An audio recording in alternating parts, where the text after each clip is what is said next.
2000년대 초반에 미국 서점가에서 굉장히 막 기적 같은 일이 일어난 적이 있습니다. 그게 뭐냐면 기독교 서적이, 그것도 믿지 않는 사람들에게 가장 인기가 없는 기도를 주제로 쓴 책이 베스트셀러 1위를 계속해서 몇 주 동안 기록한 일입니다.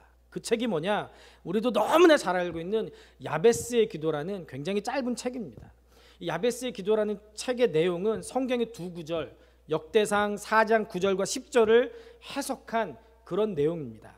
야베스라는 사람이 하나님께 복을 구한 내용이 담겨 있는데, 야베스가 하나님께 복을 구했습니다. 하나님, 제 인생을 축복해 주시고 제 지경을 넓혀 주십시오 라고 했더니 하나님께서 그 기도를 들으시고 축복해 주셨다라고 윌킨스라는 사람이 강의한 내용을 정리한 책이 야베스의 기도라는 책의 내용입니다.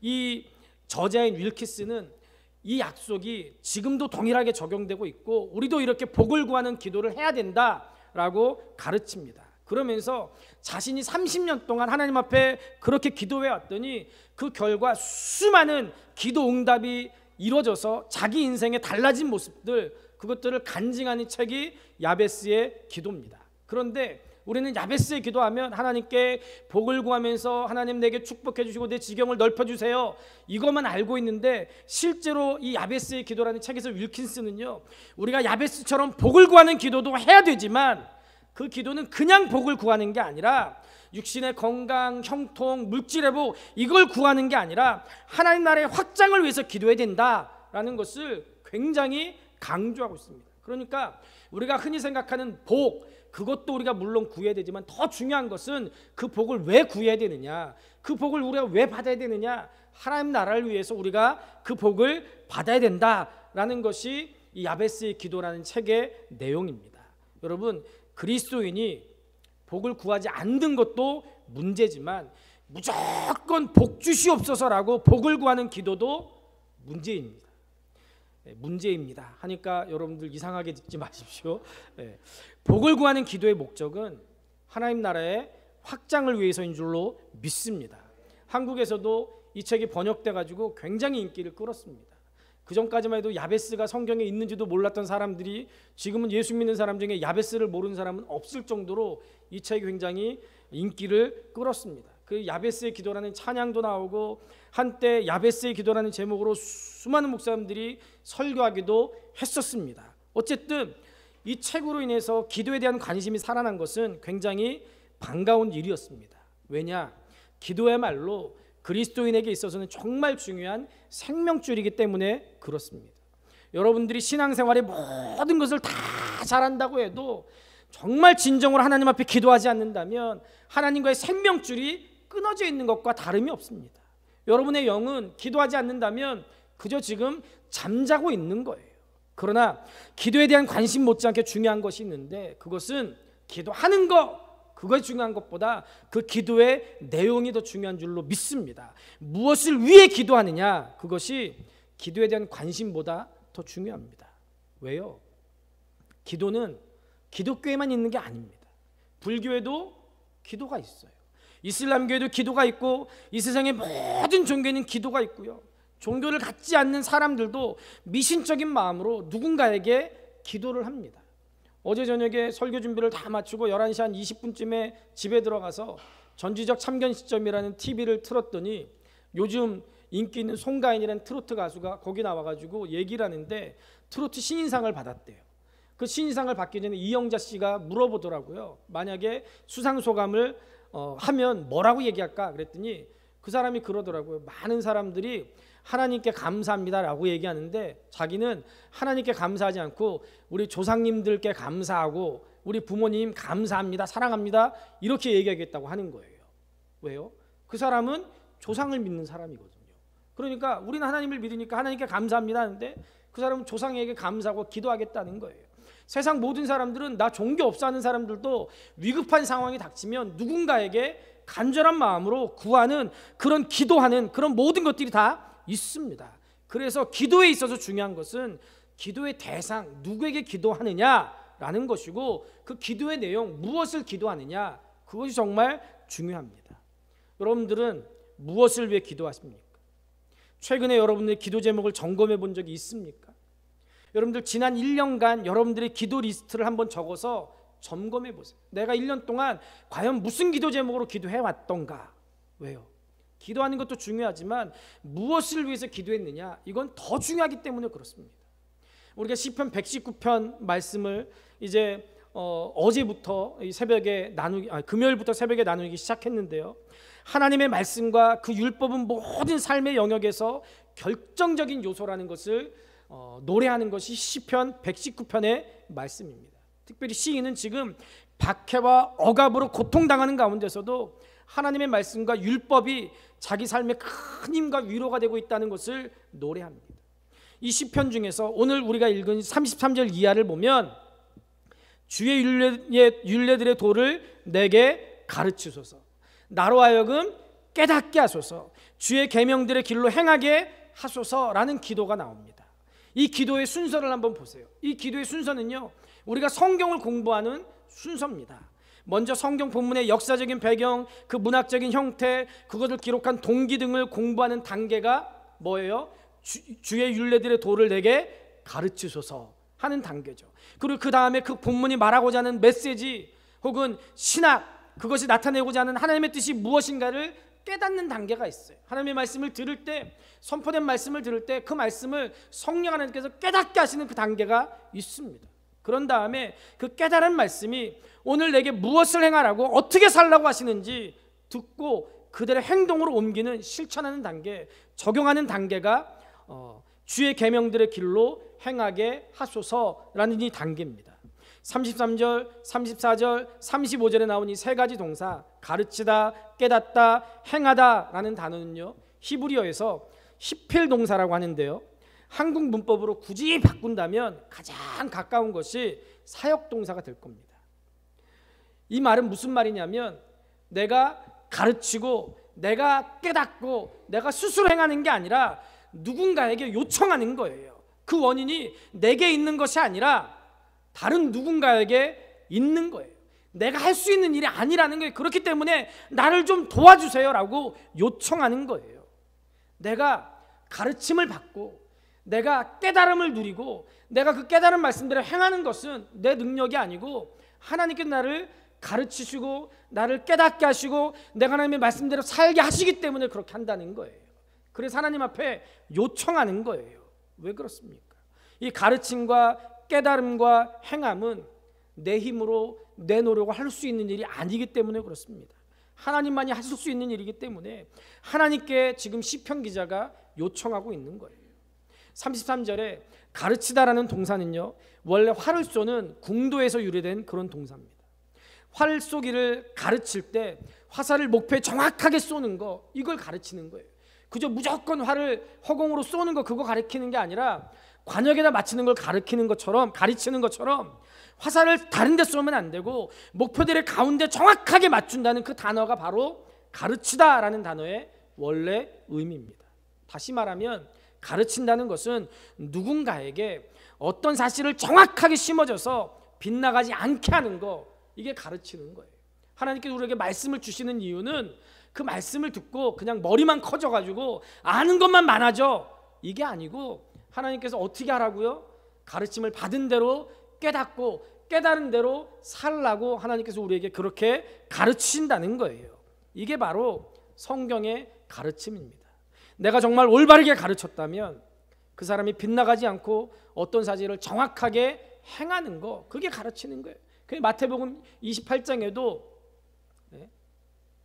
모든 민족에게 세례를 주고 너에게 분부한 모든 것을 가르쳐 지키게 하라 라고 번역됐지만 원래 의미는 뭐라고요? 가르쳐 지키게 하라가 아니라 지키도록 가르치라는 말이에요. 그러니까 완전히 의미가 다르게 됐죠. 우리말 성경에는 가르치는 게 중요하게 번역이 됐지만 원래 성경은 뭐라고요? 가르치는 게 중요한 게 아니라 지키는 게 중요한 거예요. 왜 가르친다고요? 지키게 하기 위해서 가르치는 거예요. 근데 한국어 성경은 그게 거꾸로 번역이 됐어요. 그래서 그런지 한국 교회가 행함이 없어요. 시편 기자가 하나님께 지금 나를 가르치소서라고 한 말은 그러니까 이런 의미입니다. 하나님, 제 삶을 어떻게 살아야 되겠습니까? 제가 가정에서 아버지 노릇 어떻게 해야 되고 어머니 노릇 어떻게 됩니까? 제가 교회에서 목사 어떻게 하면 됩니까? 장로 어떻게 하면 됩니까? 어떻게 하면 좋은 권사가 되고, 어떻게 하면 좋은 안수 집사가 되고, 어떻게 하면 주일학교 교사 노릇 잘할 수 있습니까? 제가 사회에서 사업 어떻게 운영해야 되겠습니까? 제가 대인관계는 어떻게 가져야 됩니까? 하나님, 제 삶 속에서 직접적으로 제가 빗나가지 않도록 하나님의 말씀대로 살도록 저를 지도해 주십시오. 하나님 앞에 지금 이렇게 기도하는 거예요. 구약 성경에 보면 이 가르침의 책임이 제사장에게 있었습니다. 제사장이 안식일에 대중을 모아놓고 가르칩니다. 그러면 그 부모들이 가르침을 받아서 집에 가서 자녀들을 가르치는 거예요. 여러분들이 오늘 여기에 하나님께로부터 가르침을 받기 위해서 앉아있고 또 가르치기 위해서 앉아있는 줄로 믿습니다. 여러분들의 자녀들 하나님의 말씀으로 바르게 가르쳐야 될 의무가 여러분들에게 있습니다. 새로운 성도들, 예수 조금 믿은 사람들, 예수 믿지 않는 사람들에게 우리가 하나님의 말씀을 가르쳐야 될 책임이 우리에게 있는 줄로 믿습니다. 그런데 이 귀한 제사장 제도가 다 무너져 버렸어요. 제사장 제도가 포로 귀환 이후에 확립되지 않았습니다. 아무도 없는데 누가 가르칩니까? 누가 제사장을 합니까? 그 시편 기자가 답답한 마음으로 하나님, 저를 가르칠 사람이 이 세상에 없습니다. 그러나 이제 제가 하나님께 직접 가르침 받기를 원하니 주님, 저를 가르쳐 주십시오. 저를 직접 지도해 주시고 제 스승이 돼 주십시오 라고 하나님 앞에 기도한 거예요. 여러분, 저와 여러분들에게 이런 기도가 있기를 우리 주님의 이름으로 축복합니다. 우리 지금 현재를 보세요. 우리는 매주일 하나님의 말씀을 듣습니다. 매주일 듣습니까? 인터넷에 보면은 세계 유명한 목사님들 설교, 아니 유명하지 않은 저 같은 목사의 설교도 검색만 하면은요 주르르 나와요. 성경 모든 말씀이 목사님들 설교로 인터넷에 쭉 있습니다. 영상도 있고 mp3로 다운받아서 들을 수도 있고요. 얼마나 많습니까? 아니 그건 제껴놓고 교회 생활 열심히 하는 분들은요 주일만 52회, 수요일 52회, 새벽기도회 월요일부터 금요일까지 260회, 심야기도회 52회, 최소한 1년에 몇 번이에요? 한 400번 말씀을 들어요. 우리 교회도 400번 말씀을 듣는 분들이 몇 분 계세요. 제가 정말 두려워하는 분들, 제가 정말 존경하는 분들, 이런 분들 있어요. 몇몇 분 계세요. 그러면 여러분들, 우리가 그 받은 말씀들 다 어떻게 하고 있습니까? 여러분들의 인생에 여러분이 붙잡고 있는 말씀 하나쯤 다 가지고 계시죠? 저 하는 건 묻는 겁니다.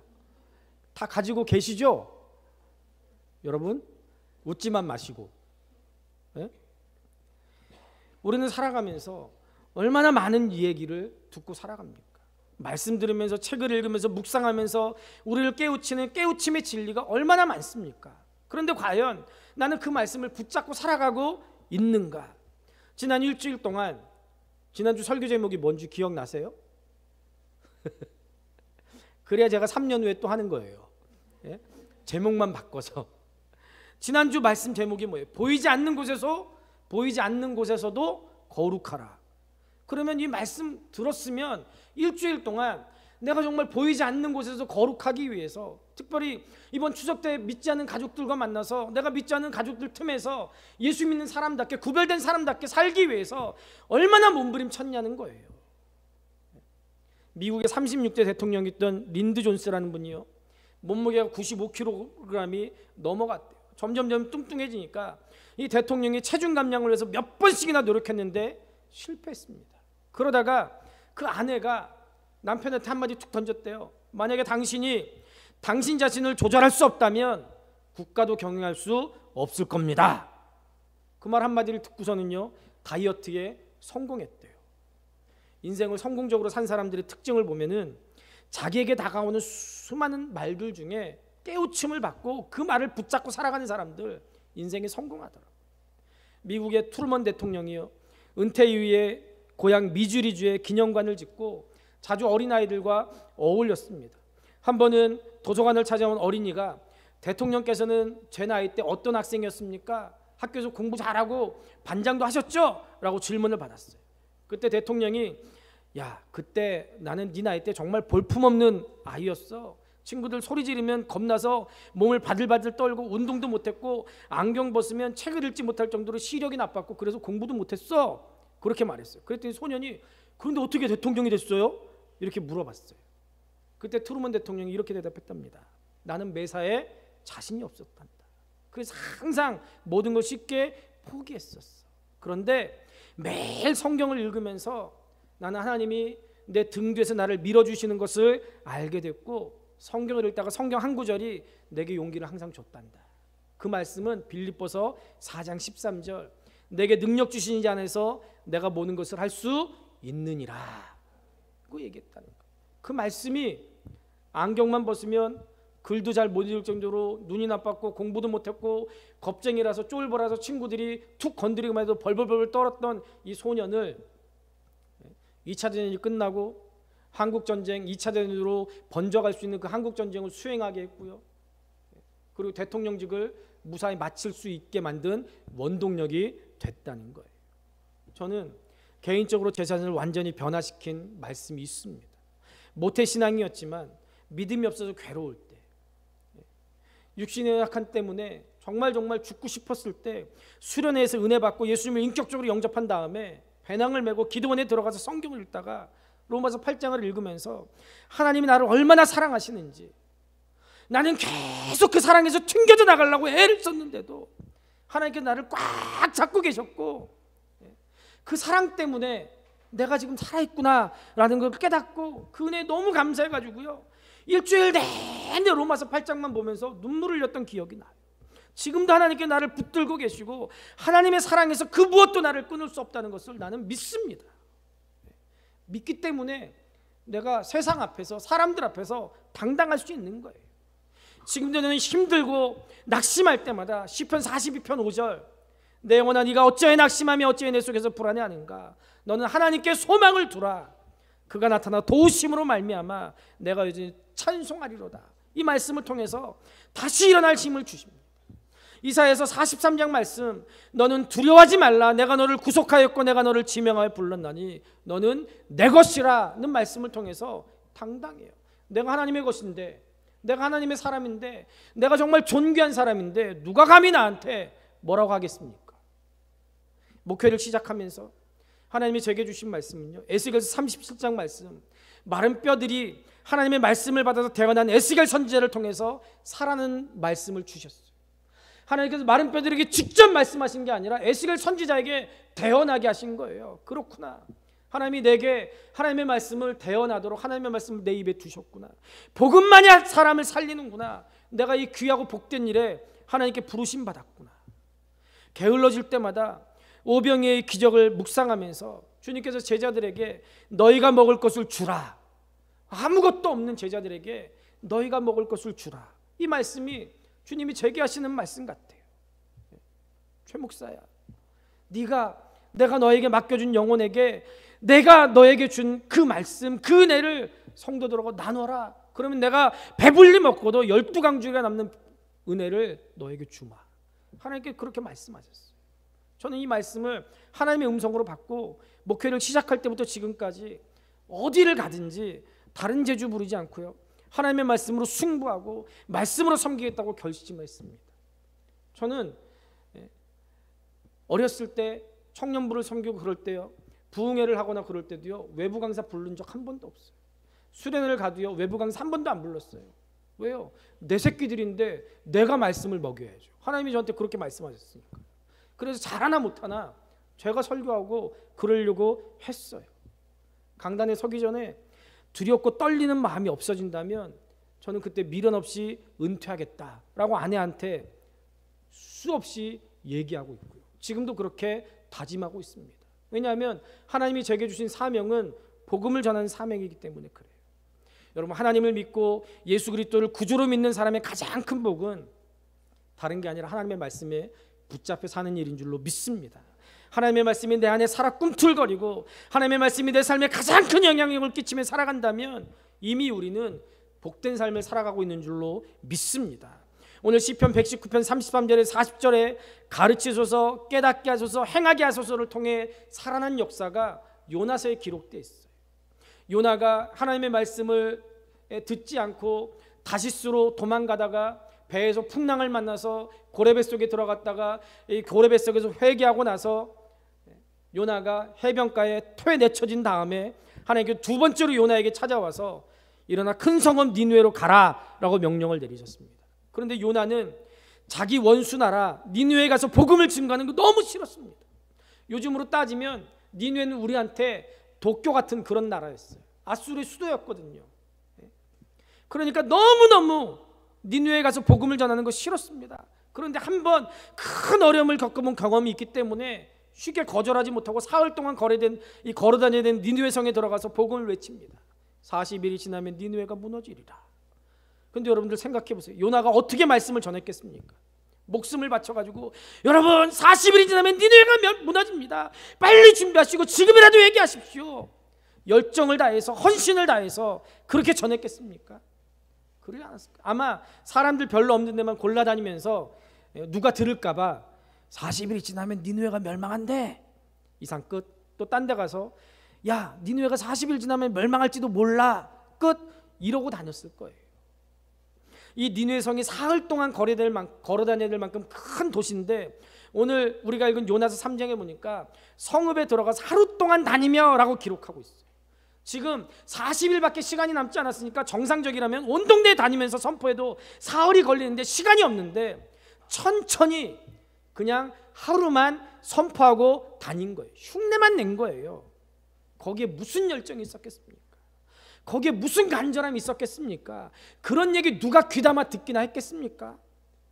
그런데 이런 요나의 선포에 니느웨 사람들이 놀랍게 반응합니다. 5절에 보면 니느웨 사람들이 하나님을 믿고 금식을 선포하고 높고 낮은 자를 막론하고 굵은 베옷을 입은지라. 그들이 지나가는 요나의 메시지를 붙잡았어요.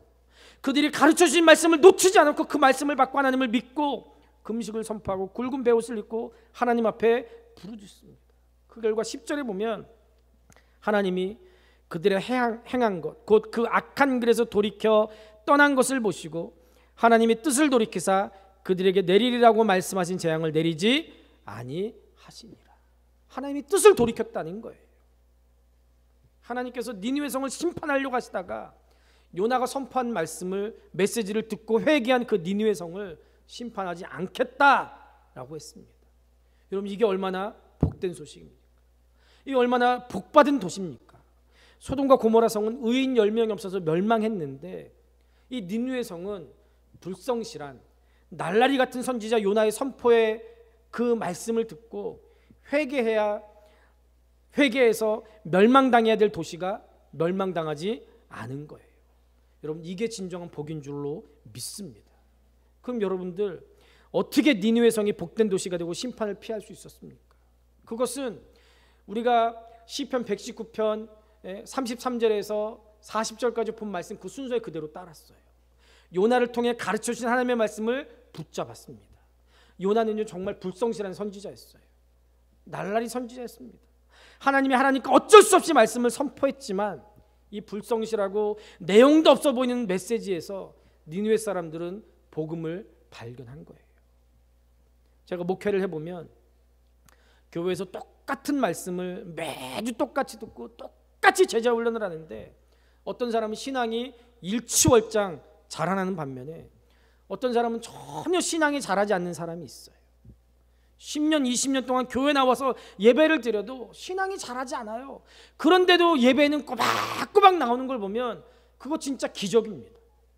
밤을 새우며 설교를 준비하고 목이 터져라고 구원에 대해 설교하고 오랫동안 서 있어서 발이 붓도록 설교하는데 어느 날 만나서 확인해 보면 아직 구원받지 못한 사람들 수두룩해요.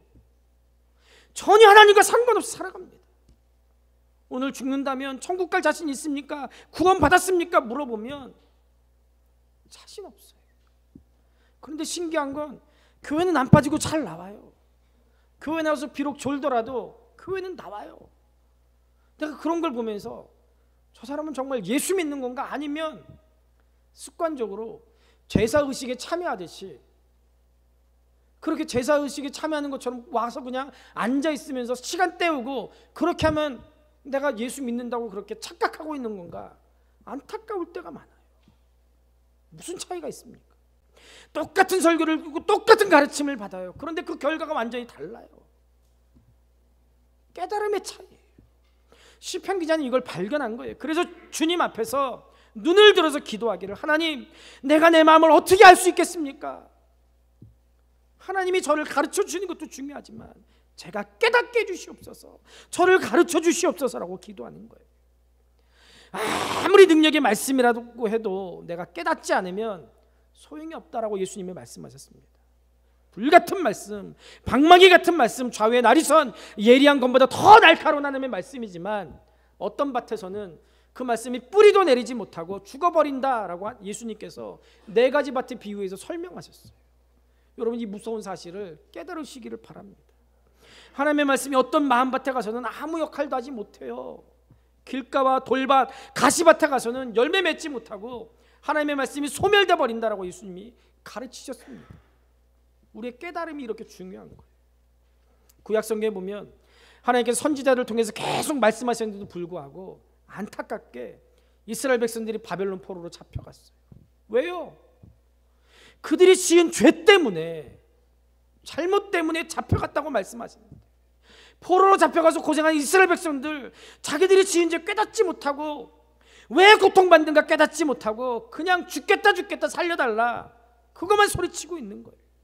하나님이 그걸 보면서 너무너무 안타까워졌습니다. 하나님은 교훈을 주시려고, 살아나게 하시려고 그들에게 고통을 주셨는데 그들이 깨닫지 못하는 거예요. 그들뿐입니까? 우리는 어때요? 지금 한국교회와 지금 성도들 우리를 보세요. 때로는 사고가 일어나요. 내 몸에 병이 들어요. 내 가정에 어려움이 있어요. 그럼 많은 사람들이 한결같이 하는 얘기가, 아파요, 괴로워요, 나한테 왜 이런 일이 일어나요? 하나님을 원망합니다. 저도 아프니까요, 제일 먼저 나오는 말이요, 하나님, 나한테 왜 이러세요? 그 기도가 먼저 나오더라고요. 그때 전도사 했는데요. 근데도 하나님, 나한테 왜 이러세요? 이제 충분하잖아요. 그 기도부터 나오더라고요. 여러분, 선하신 하나님이 우리에게 심술을 부려서 고통을 주시는 거예요? 아니에요.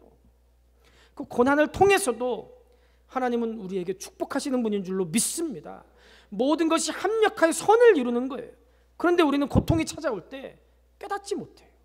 하나님이 내 삶에서 어떤 부분을 수술하기 위해서 이 고통을 주셨는지 깨달아야 되는데, 그걸 깨달으려고 하기보다는 원망하고 낙심하더라고요.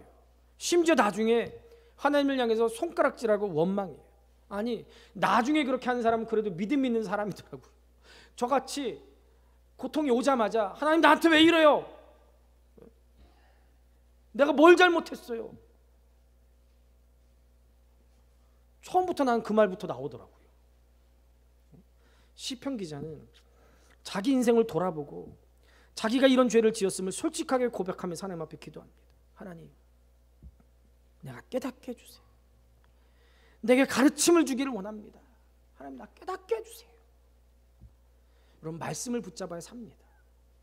그리스도인은 말씀을 붙잡아야 성공하는 그리스도인인 줄로 믿습니다.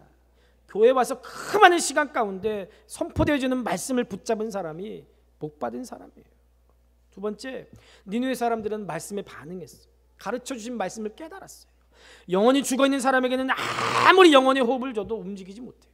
그러나 살아있는 사람은 어설픈 말씀에도, 흘려 지나가는 메시지에도 반응합니다. 어떤 목사님이 그러더라고요. 은혜가 넘치는 곳에 가면은 지팡이를 꽂아놔도 벙어리가 설교해도 은혜 받는데요. 벙어리가 설교할 수 있어요? 못하죠. 그래도 은혜 받는다는 거예요. 그런데 은혜가 없는 곳에는요, 예수님이 직접 오셔서 설교해도 아무도 안 듣는데요. 여러분은 전자입니까, 후자입니까? 요나 지나가면서 그냥 선포된 말씀, 성의 없는 그 말씀에 니느웨 사람들이 금식을 선포합니다. 왕부터 짐승들까지 회개를 선포해요. 어떤 사람들 보면요, 설교를 들으면서 의도적으로 말씀을 거부하려고 힘쓰는 사람이 있어요. 자신의 영혼이 꿈틀거리는 거 무서워하는 사람들이 있더라고요. 은혜 받을까 봐 두려워하는 사람들이 있더라고요. 지금까지 자기가 살아왔던 전통, 습관, 문화가 무너질까 봐 말씀보다 자기 생각을 붙잡고 절대로 반응하지 않으려고 하는 사람들이 있어요. 제자훈련합시다 하면 도망가는 사람들이 있더라고요. 이런 사람들 정말 불행하고 불쌍한 사람이에요. 그러나 말씀을 가지고 반응하는 사람들은 복 받은 사람이고 복을 받을 사람인 줄로 믿습니다. 사역 초기에 어린 나이임에도 불구하고 하나님의 은혜로 작년부에 설교할 기회가 많았어요. 선배 목사님들 많았는데 담임 목사님이 저한테 설교할 기회를 많이 주시더라고요. 파트타임인데. 한 번은 주일 오후 예배 설교를 하고 집에 가는데 어떤 분이 갑자기 제 옆에 오시더니 강두사님 오늘 은혜 받았습니다. 말씀대로 살아야 되는데 그렇게 살지 못해서 죄송해요 하고 가시는 거예요. 저는 그분이 누군지 몰라요. 왜냐? 그때 초등부 파트타임이었거든요. 작년 교회는 알 수가 없었어요. 그런데 애송이 전도사가 오후 예배 때 사도행전 4장을 가지고 설교한 말씀에 반응해서 말씀대로 살지 못한 건 마음 아파하고 말씀대로 살아보겠다고 고백했던 그분의 이 고백이 지금도 설교할 때마다 제 가슴을 울리고 있어요. 청년사회 갈 때 한 청년이 저한테 목사님 힘내세요. 뒤돌아보시면 저희가 열심히 뒤쫓아가고 있어요. 이런 문자를 보냈어요. 어떤 성도는 목사님 설교는 일주일 내내 귓가에 울려요. 그래서 괴로워요. 그렇게 고백했어요. 그런데 저는 그 말이 얼마나 제게 큰 기쁨이고 힘이 되는지 몰라요. 그런데 주일 설교에서 서로 화평합시다, 서로 섬깁시다 간절하게 말씀 선포했는데 그 예배가 끝나자마자 모임에서 식당에서 회의에서 서로 소리 지르고 서로 싸우는 걸 보면 목사의 마음이 어떻겠어요? 하나님의 마음이 어떻겠습니까? 96년에 마석에 있는 수동기도원에서 신대원 개강수련회로 총신대 신대원 학생들이 모였어요. 몇백 명이 모여가지고 거기서 막 서서 하루 종일 예배드리고 기도하는데요. 홍정길 목사님이 낮에 잠깐 특강하러 오셔가지고요. 그분이 뭔 얘기를 했느냐? 예장 합동 측 회개해야 된다는 거예요. 서로 싸우고 그러느라고 합동 측에서 장자교단에서 자꾸 교단이 갈라져서 한국교회가 이렇게 갈갈이 찢어지게 된 것은 합동 측의 책임이 있습니다. 여러분들 회개하십시오. 여러분들은 선배 목사들의 그런 모습 본받지 말고 섬기십시오. 하나 되게 힘쓰십시오. 얼마나 은혜 받았는지 몰라요. 막 전도사님들이 그냥 거기서 깍 차가지고 아멘 아멘 하면서 막 눈물을 흘리면서 얼마나 은혜를 받았는지 몰라요. 와, 저도 정말 은혜 받았어요. 근데요, 그 시간이 끝나고요, 원우 총회가 열렸어요. 신대원 원우회 총회가 열렸는데요. 총회가 열리니까 좀 전에 10분도 안 지났어요. 주여 회개합니다. 그래 놓고서요, 원우 총회가 열리니까 법이 의사 그러는데요, 기가 막히더라고요. 이게 한국교회 수준이구나. 기가 막히다. 하나님께서 그걸 바라보는 하나님의 마음이 어떻겠습니까? 이런 사람들은 목사님은 그렇게 설교하세요. 나는 그냥 나대로 살게요. 내가 예배에 나와주는 것만 해도 어디예요? 나 그냥 건드리지 말고 우리 서로 그냥 그렇게 자기 사는 대로 삽시다 하는 사람일 거예요. 심지어는 말씀에 대한 반응을 자기가 해야 되는데도 말씀을 들으면서 우리 남편이 말씀 듣고 은혜 좀 받아야 되는데, 우리 아내가 이 말씀 듣고 좀 나한테 좀 잘해야 되는데, 이렇게 지켜보는 사람들도 있더라고요. 선교에 대한 설교를 했으면 주중에 선교에 대해서 반응하고 고민을 해야 되고, 복받는 메시지를 들었으면 어떻게 하면 나도 복을 받을 수 있을 것인가 묵상하고 반응하는 거, 이게 정상적인 반응 아닙니까?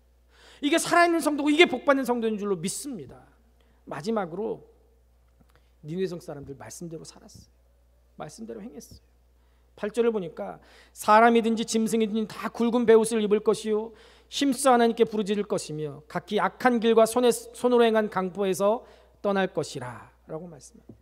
여러분, 우리는 말씀대로 살고 싶지만 우리가 말씀을 다 알 수도 없고 말씀대로 살기도 어렵습니다. 그럼 어떻게 해야 돼요? 주일 말씀을 들으면서 내가 한 주간 어떻게 살 것인가 결단하는 몸부림이 우리 가운데 있어야 돼요. 이것이 바로 축복된 삶인 줄로 믿습니다. 한국예수전도단 YWAM의 박혜영 선교사님의 간증입니다. 2003년에 몽골의 다르앙시에 YWAM 센터를 지을 때 일이었대요. 당시 건축을 한국인 건축업자가 했는데 이 선교센터 건축이 거의 끝나갈 무렵에 한국 건축업자가 선교사님에게 와서 이런 말을 했대요. 선교사님, 이 건물에 대한 세금을 몽골에 대한 건물주가 15%를 내야 되는데 10만 불로 이 건물을 지었는데 우리 5만 불에 지었다고 보고합시다. 우리가 세금을 많이 내면 몽골 세무과 직원들이 세금을 조작해서 자기들이 착복하니까 10만 불을 5만 불로 다운시켜서 보고합시다. 그렇게 건축업자가 얘기를 했대요. 여러분들 같으면 어떻게 하겠어요? 아주 좋은 얘기 아닙니까? 헌금 아낄 수 있는 굉장히 좋은 얘기죠. 그런데 이 박혜영 선교사님이 이랬대요. 저는 세금을 속여가면서 선교센터를 지을 마음 없습니다. 이곳에서 예수제자 훈련학교를 열고 하나님의 정직을 가리켜야 되는데 이곳을 지으면서 우리가 세금을 거짓으로 보고하면 되겠습니까? 정직하게 세무과에 보고해 주십시오. 많이 손해를 보는 일이에요. 건축업자가 그 얘기를 듣고 얼마 지나서 정확한 세금 보고서를 가져왔고요. 선교 재정이 넉넉하지 않았지만 세금을 정직하게 냈답니다. 그런데 몇 달이 지나지 않아서 갑자기 사법경찰하고 세무과 직원들이 들이닥쳐가지고요. 이 단체의 등록증, 세금 보고서 가져오시오. 그동안 일했던 모든 서류를 다 뒤집어졌대요. 알고 보니까 그때 특별 단속이 있어가지고 정부에서 모든 외국 단체를 조사했대요. 결국 세금을 정직하게 내지 않은 종교단체, 비영리법인 이런 데는요 정부로부터 벌금 폭탄을 맞았고요. 심지어 어떤 곳은요 사업정지 조치를 당했대요. 강제 출국을 당한 거예요. 여러분 생각해 보세요. 타협하지 않고 말씀대로 사는 삶은요 정말 어리석게 보일 수 있습니다. 지금 시대에 하나님의 말씀을 지키면서 사는 거 불가능하다고 얘기할 수 있어요. 목사님은 교회 안에만 있으니까 그런 설교하죠. 목사님도 강단에서 내려와서 우리처럼 삶에 직접 뛰어 들어와 보십시오. 그런 설교하면 못할걸요? 이렇게 얘기하는 사람들도 있었습니다. 그러나 저는 믿습니다. 시대가 바뀌든 현장이 어떻든 하나님의 말씀 지금도 살아있는 말씀이기 때문에 우리가 하나님의 말씀대로 살기만 하면 하나님이 책임져 주실 줄로 믿습니다. 그것이 당연한 우리 그리스도인들의 삶의 모습인 줄로 믿습니다. 하나님의 방식이 아니라 세상 방식을 따라가면 쉽게 가는 것 같지만 오히려 깊은 수렁에 빠지게 되는 거예요. 예수 믿는 사람들은, 예수를 소유한 우리들은 하나님을 사랑하고 사회 질서를 지키고 부정부패에서 멀어져야 돼요. 정직과 공평과 공의를 정치인들이 할 얘기가 아니라 우리 예수 믿는 사람들이 해야 될 일이에요. 예수 없는 사람들, 세상 풍조를 따르는 사람들과 구별된 삶을 살아야 돼요. 이게 말씀대로 사는 그리스도인의 모습인 줄로 믿습니다. 여러분 저는 끝까지 한 길을 가고 싶어요. 좌로나 우로나 치우치지 않고 주님만 바라보면서 주님이 저한테 원하시는 그런 의로운 길을 끝까지 걸어가고 싶어요. 그런데 저도 마음은 원이로되 육신이 연약해서 좌로나 우로나 치우치게 만드는 그 사단의 역사를 수없이 경험합니다. 부교육자 생활을 할 때는 담임 목사님이 감시하고 다른 부교육자들 같이 있고 하니까 매일매일 사역 보고서를 써내야 되니까 어쨌든 일을 해야 되는데 제가 담임 목사가 되고 감시할 담임 목사님이 없어지고 같이 일하는 부목사님이 평상시에 계속 제 옆에 있는 게 아니니까 평상시에 저 혼자 저 안에 들어가 있으면요 저 안에서 제가 무슨 일을 해도 여러분들이 알아요 몰라요? 모르죠. 그냥 우리 목사님 설교 준비하시는구나, 기도하시는구나 그렇게 알지 제가 저 안에서 몰래 영화를 보는지 아니면 몰래 그냥 잠만 자고 있는지 여러분들 모르잖아요. 그죠? 그러니 힘들어요. 어떨 때는 저도요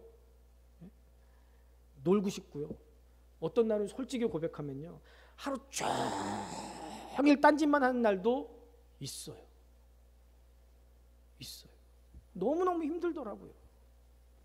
그 사단의 역사 가운데 오늘 본문의 시편 기자가 말한 탐욕과 허탄한 것이 있다는 거 인정하지 않을 수 없더라고요. 안목의 정욕 속에서 헛되고 어떤 것을 바라보는 제 자신의 모습을 볼 때가 정말 화들짝 놀라가지고 강단에 올라가서 기도하고 또 올라갔는데 또 그거 쳐다보고 있을 때가 얼마나 많은지 몰라요. 이 바보 같은 놈. 아무 가치도 없고 저한테 아무 유익도 없는 세상 것을 제 눈으로 바라보면서 그것을 원하는 제 마음의 탐욕을 보게 될 때 얼마나 제가 스스로 실망하는지 몰라요. 왜 이런 죄를 거룩한 하나님 앞에 범하고 또 범하는가 생각해 보면 제 문제는 하나님을 경외하지 않기 때문이더라고요. 하나님을 경외하지 않기 때문에 악을 미워하고 있지 않은 거예요. 오늘 본문 38절에 보면 시편 기자가 하나님께 간구한 기도의 제목, 하나님을 경외하게 하소서, 이것이 저의 간절한 기도 제목이기도 합니다. 여러분의 간절한 기도 제목이 되기를 주님의 이름으로 축복합니다. 하나님께서 제게 주신 이 약속의 말씀 하나님께서 이루어 주셔서 저도 여러분들도 시편 기자처럼 하나님을 경외하기를 기대합니다.